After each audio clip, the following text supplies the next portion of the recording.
Puji syukur kami panjatkan kehadirat Tuhan Yang Maha Kuasa. Atas berkat-Nya kami dapat menyelesaikan makalah kelompok ini dengan baik. Di dalam makalah ini, kami akan membahas mengenai materi kita, yaitu kehidupan rohani sebagai perjalanan. Oleh karena itu, kami akan menjelaskan tentang berbagai tatanan dalam persekutuan di antara kita dengan Allah, serta pemikiran untuk bersekutu dengan Allah dan juga pemikiran tentang cara kita untuk mengalami kemajuan pada saat proses pertumbuhan rohani. Kemudian makalah ini mengantarkan kita untuk mengerti bagaimana persekutuan dengan Allah, karena kehidupan rohani merupakan sebuah perjalanan yang panjang dan penuh dengan penderitaan. Karena penderitaan dapat membuat kita semakin jauh ataupun semakin dekat dengan Allah.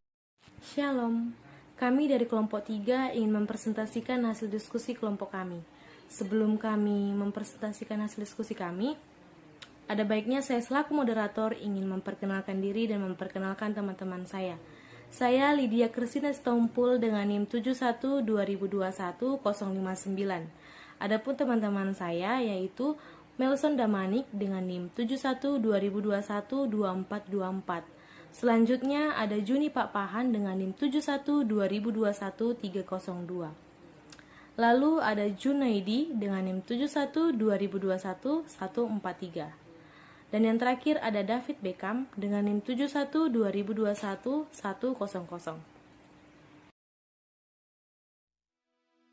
Evagrius dari Ponticus, dari pemikiran yang mematikan ke kebajikan yang saleh. Jika Anda adalah seorang teolog, Anda sungguh berdoa. Jika Anda sungguh berdoa, Anda adalah seorang teolog. Bab tentang doa. Evagrius 345 sampai dengan 399 adalah suatu legenda pada zamannya. Ia adalah seorang yang sangat berpengaruh, membawa perubahan yang sangat berarti dalam bangunan atau gugus depan tempat digunakan untuk khusus sembahyang dan penatua tertinggi lainnya di dalam biara. Untuk mengucap syukur atas karunia Tuhan, ialah bentuk doa yang paling tinggi kepada Allah yang sampai sekarang sering kita lakukan di saat kita mengucap syukur maupun meminta pertolongan dan pertobatan serta lain-lain, di mana hal tersebut dipimpin oleh Bapak Gereja Kapadokia yang artinya Basil yang Agung, Gregory dari Nazianzus, dan Gregory dari Nyasia. Banyak pemikiran yang sangat berpengaruh di dalam pertimbangan. Evagrius telah mengembangkan tentang pengertian sifat perkembangan spiritualitas Kristen. Sebuah kehidupannya rusak, Evagrius melakukan penggalian ke dalam jiwa yang dimana bertahan sampai sekarang. Evagrius mengeluarkan yang paling tajam tentang psikologi, pikiran, dan perasaan manusia. Kontribusinya yang lebih besar lagi adalah tentang kepekaan sifat manusia, khususnya identifikasi yang dibuat ia tentang kedelapan pemikiran mematikan yang menggoncangkan budi di kehidupan manusia dan di dalam kepribadiannya. Kembalinya jiwa kepada Allah. Berbagai tatanan dalam persekutuan di antara kita dengan Allah. Karya penting Evagrius Monicus memberikan garis depan atau garis yang paling besar struktur kehidupan rohani dan tantangan mengembangkan persekutuan kita dengan Allah. Evagrius memperhatikan dalamnya pengertian tentang motivasi manusia. Selain itu, Evagrius Ponticus adalah seorang teolog yang memiliki peran penting. Pada abad keempat, dia sangat terkenal sebagai teolog, pemikir, pembicara yang pandai, dan penulis yang berbakat. Ada 3 buku Monicus yang memberikan pengaruh yang sangat besar di dalam struktur kembalinya jiwa manusia kepada Allah, dan memberikan pengaruh yang sangat besar dalam struktur kembalinya jiwa manusia dalam Allah, dan memberikan bimbingan dari tingkat yang paling rendah hingga tingkat yang paling tinggi atau mulia, yaitu di antara persekutuan dengan Allah. Dikembangkannya kerangka teolog Kristen dan Alkitab, sebab ia percaya bahwa nous adalah instrumen yang kita miliki, yang diciptakan seturut gambar Allah. Buku pertama ialah Prakritos, buku kedua adalah Kroskitos, ketiga ialah tertinggi Nous. Pada tahun 1593 sampai 1633, ada seorang pendeta di Inggris bernama George Herbert. Ia menceritakan kehidupan rohaninya secara klasik dan puitis. Ia dikenal jenius karena kemampuannya mengambil sisi berbeda dari kehidupan orang lain, lalu menyatukannya dengan yang lain. Herbert juga pernah membandingkan keberagaman dalam gereja, lalu mengambil keindahannya. Karena itulah kejeniusan Herbert. Dalam buku puisi Herbert dapat mengantarkan kita untuk mengerti bagaimana persekutuan dengan Allah. Sangat jelas bahwa tulisan Herbert menuliskan sisi yang jelas dan yang tidak jelas. Dalam artian, dalam tulisannya ia membandingkan. Pertama, persiapan untuk masuk. Dalam persiapan untuk masuk ke gereja, kita mengalami terapi moral untuk memasuki gereja dan mendapat berkat Allah untuk mereka yang bersekutu dengan Allah. Langkah-langkah dalam perjalanan kita. Kehidupan rohani merupakan sebuah perjalanan. Maka dari sekian banyak puisi Herbert, ia menyoroti bagaimana alur kisah kita dalam kehidupan bersama Kristus. Peran penderitaan.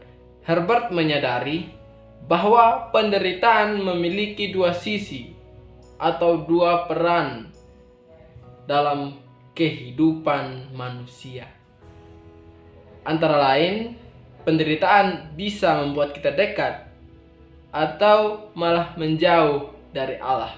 Maka itu, Herbert selalu mengajak supaya peran penderitaan ini membuat kita semakin dekat dengan Allah.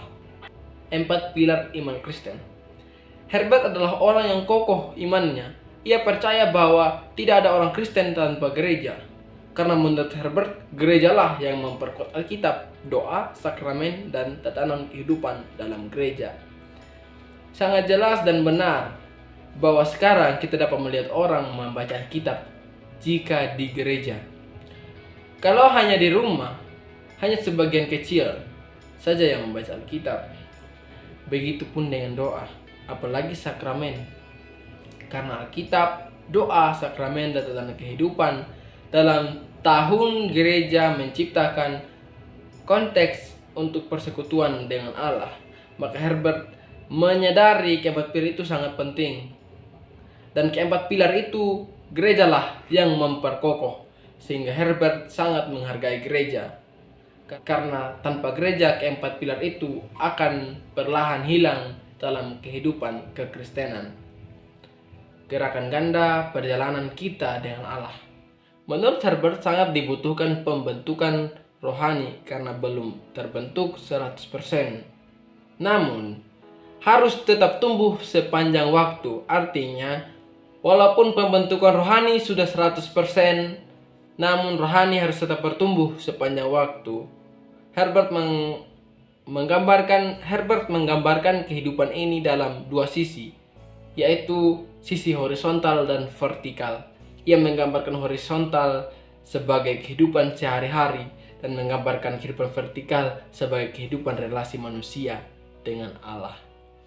Namun pada kehidupan horizontal, Herbert memperjelas bahwa keseharian manusia tersebut adalah kegiatan atau suatu pekerjaan yang di dalamnya ada perjumpaan dengan Allah, atau dengan kata lain, kegiatan yang motivasinya untuk memuliakan nama Tuhan. Menurut Herbert, pada sisi vertikal itulah kita dapat menuju ke segambaran dengan Kristus. Kemudian John Bunyan, Jalan Musahir kepada Allah. John Bunyan lahir pada tahun 1628 di sebuah kota kecil yang bernama Elstow di sebelah selatan Inggris. Tidak seperti penulis lainnya, dia berasal dari keluarga miskin, sehingga dia tidak mendapat pendidikan yang layak. Ayahnya juga seorang tukang patri yang bekerja untuk menempa benda. Pekerjaan tersebut diwariskan kepada keturunan segala generasi mereka, sehingga sulit bagi Bunyan untuk keluar dari kemiskinan tersebut. Bunyan meninggal pada saat terjadinya Revolusi Agung Prancis, yaitu pada tahun 1688. Bunyan mengalami hidup yang sulit karena selama 20 tahun dia hidup di dalam penjara. Dan pada saat dalam penjara dia memulai berpikir untuk bersekutu dengan Allah. Dan dia juga memikirkan tentang cara untuk mengalami kemajuan pada saat proses pertumbuhan rohani. Ia kemudian membuat suatu karya teragung tentang rohani, yaitu The Pilgrim's Progress, yang berisikan tentang kerinduan kekal setiap hati manusia akan Allah memasuki hidup. Karya agung Bunyan berisikan tentang cerita seorang Kristen yang pergi melepaskan dirinya dari segala beban dan masalahnya, beban yang menimbulkan rasa takut akan kematian dan hukuman yang akan dihadapi pada kemudian hari. Dalam cerita tersebut, Bunyan menceritakan untuk hidup dalam ajaran Kristen agar kehidupan kita lebih berarti. Dalam cerita tersebut, Bunyan menjelaskan tentang sulitnya menjalankan hidup yang penuh akan kesulitan dan penyimpangan. Dia juga menunjukkan tentang kebenaran dan pengertian akan jalan-jalan Allah yang berulang kali hadir bagi kita. The Pilgrim's Progress memiliki pesan bahwa kita tidak akan tahu tentang masalah yang akan kita temui sepanjang perjalanan kita. Namun pada setiap proses selama perjalanan hidup, kita akan menemukan makna dan jawaban dari pencobaan tersebut. Kita akan menemukan banyak pencobaan baru yang membawa kita untuk menyimpang dari jalan yang benar. Maka sepanjang jalan ini kita harus bergantung kepada Allah untuk memimpin dan mencukupkan kita, karena Dia Maha Murah.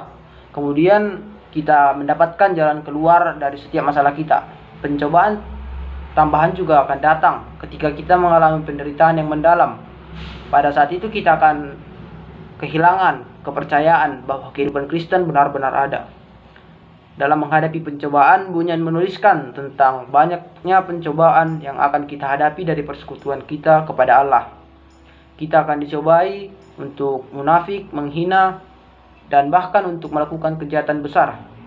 Bunyan juga bertujuan untuk agar kita memahami kuasa pencobaan dan dapat bergantung pada Allah untuk dapat melewati segala pencobaan tersebut. Selanjutnya, saya akan menjelaskan tentang Thomas Merton. Thomas Merton lahir pada tahun 1915. Ayah Merton berasal dari New Zealand dan ibunya berasal dari Amerika. Semasa hidupnya Merton, ia banyak sekali mengalami perpindahan tempat, mulai dari negara Eropa, negara Amerika, dan negara yang lainnya. Merton juga adalah seorang penulis yang ahli, yang dimana Merton ini menceritakan kisah hidupnya, dan ia juga seorang penulis yang ahli dalam kehidupan rohani. Nah, mengenai buku yang ditulis Merton tentang kehidupan rohani, adapun salah satu karya Merton sampai ia terakhir, yaitu Merton mencari pengertian dan mencari perbedaan dan kesamaan antara agama-agama Timur dan agama-agama Kristen. Semua buku yang ditulis Merton ini berjumlah 35 buku, dan adapun buku ratusan itu tentang kehidupan dia. Thomas Merton wafat pada tanggal 10 Desember 1968 di Bangkok. Sesudah kematian Merton, ia melarang buku-bukunya diterbitkan habis masa dari 25 tahun. Setelah dari situ, catatan harian-hariannya mulai diterbitkan. Kesimpulannya adalah kehidupan rohani merupakan perjalanan yang menyadari bahwa setiap langkah yang kita ambil dalam hidup memerlukan perenungan dan kearifan jika kita ingin Allah berperan di dalamnya. Seumpama dalam kehidupan ini, kita seperti berjalan di atas gunung yang dimana terkadang kita diterpa angin keras dan harus berhenti, atau di dalam kehidupan rohani, kita sangat diberi banyak cobaan dari Tuhan dan kita harus bisa menghadapinya tanpa mengeluh apapun. Selanjutnya, terkadang manusia mengukur kesuksesan atau kegagalan itu menurut dari kekayaan dan pencapaian pribadi. Tetapi pemikiran seperti itu dapat dikatakan salah, bahwa sesungguhnya kesuksesan dalam kehidupan kita diukur dalam kemampuan kita masing-masing, mengerti dan menjawab kondisi rohani kita dalam kebutuhan rohani kita sendiri.